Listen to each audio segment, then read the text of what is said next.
Assalamualaikum warahmatullahi wabarakatuh. Nama saya Darmadi Wijaya, NIM 22233200094. Saya di sini akan mempresentasikan PPT saya yang berjudul Filsafat Kebenaran, Pengetahuan, Akal atau Rasional, dan yang Maha Benar.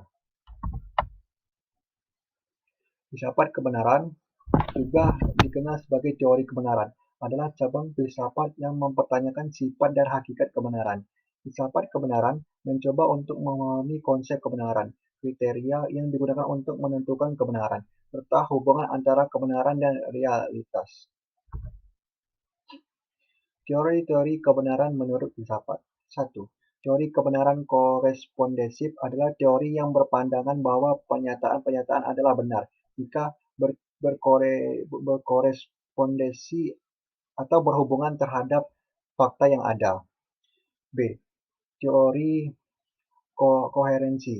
Suatu pengetahuan dianggap benar menurut teori ini adalah bila suatu proposisi itu mempunyai hubungan dengan ide-ide dari proposisi yang terdahulu yang bernilai benar. Jadi, kebenaran dari pengetahuan itu dapat diuji melalui kejadian-kejadian sejarah atau melalui pembuktian logis atau matematis. C. Teori pragmatis. Pada tahun 1839 sampai 1914, yaitu teori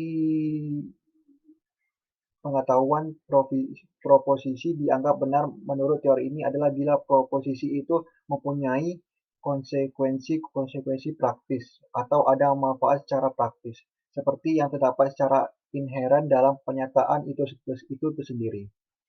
Maka menurut teori ini tidak ada kebenaran mutlak,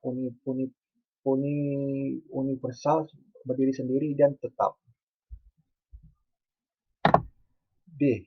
Teori performatif adalah teori yang menyatakan bahwa kebenaran diputuskan atau dikemukakan oleh pemegang otoritas tertentu. Contohnya mengenai penetapan 1 Syawal. Sebagian Muslim di Indonesia mengikuti fatwa atau keputusan MUI atau pemerintah, sedangkan sebagian yang lain mengikuti fatwa ulama tertentu atau organisasi tertentu. Teori konsensus. Suatu teori dinyatakan benar jika teori itu berdasarkan pada paradigma atau perspektif tertentu dan ada komunitas ilmuwan yang mengakui atau mendukung paradigma tersebut. F. Teori kebenaran sintaksis, yaitu teori suatu pernyataan dianggap benar bila pernyataan itu mengikuti aturan sintaksis atau gramatika yang baku. G. Teori kebenaran semantis.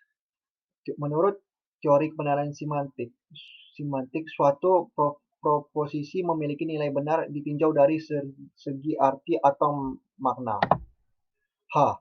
Teori kebenaran non-deskripsi, yaitu teori ini suatu statement atau pernyataan itu akan mempunyai nilai benar, ditentukan tergantung peran dan fungsi pernyataan itu, atau mempunyai fungsi yang amat praktis dalam kehidupan sehari-hari.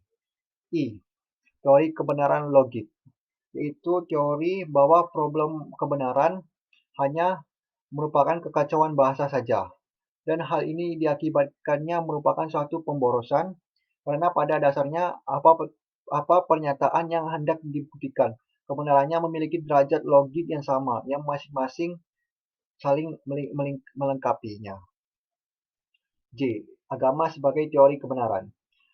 Teori agama dengan karakteristiknya sendiri memberikan jawaban atas segala persoalan asasi yang dipertanyakan atas manusia, baik tentang alam, manusia, maupun tentang Tuhan. Pengetahuan. Pengetahuan merujuk pada pemahaman atau kesadaran yang diperoleh oleh individu tentang suatu objek atau realitas tertentu. Pengetahuan melibatkan proses kognitif yang melibatkan persepsi, pemikiran, pengalaman, dan refleksi. Pengetahuan dalam filsafat juga melibatkan pertanyaan tentang sifat, batasan, dan sumber pengetahuan itu tersendiri. Jenis pengetahuan. A. Pengetahuan biasa. Pengetahuan biasa yaitu pengetahuan yang dalam filsafat dikatakan dengan istilah common sense, yang berarti diartikan dengan God sense, karena seseorang memiliki sesuatu di mana ia menerima secara baik. B. Pengetahuan ilmu. Ilmu pada prinsipnya merupakan usaha untuk mengorganisasikan dan mensistematisasikan common sense, suatu pengetahuan yang berasal dari pengalaman dan pengamatan dalam kehidupan sehari-hari, kemudian dilanjutkan dengan suatu pemikiran secara cermat dan teliti dengan menggunakan berbagai metode. C. Pengetahuan filsafat, yaitu pengetahuan yang diperoleh dari pemikiran yang bersifat kontemplatif dan spekulatif. 4. D. Pengetahuan agama. Pengetahuan agama yaitu pengetahuan yang hanya diperoleh dari Tuhan melalui para utusannya, yang bersifat mutlak dan wajib diyakini oleh para pemeluk agamanya. Akal atau rasional. Akal atau rasional merujuk pada kemampuan manusia untuk berpikir, merenung, dan memahami dunia secara logis, rasional, dan objektif. Akal atau rasionalitas dianggap sebagai salah satu aspek membedakan manusia dari makhluk lain di alam ini. Yang maha benar. Yang maha benar dalam filsafat mencoba untuk menemukan suatu pengetahuan atau keyakinan yang dapat dianggap benar, secara mutlak dan universal. Pendekatan ini meyakini bahwa ada suatu realitas yang objektif di luar pemahaman kita, dan bahwa kebenaran dapat diungkap melalui penyelidikan rasional dan metode ilmiah. Itu saja, itu saja presentasi dari saya. Assalamualaikum warahmatullahi wabarakatuh. Terima kasih.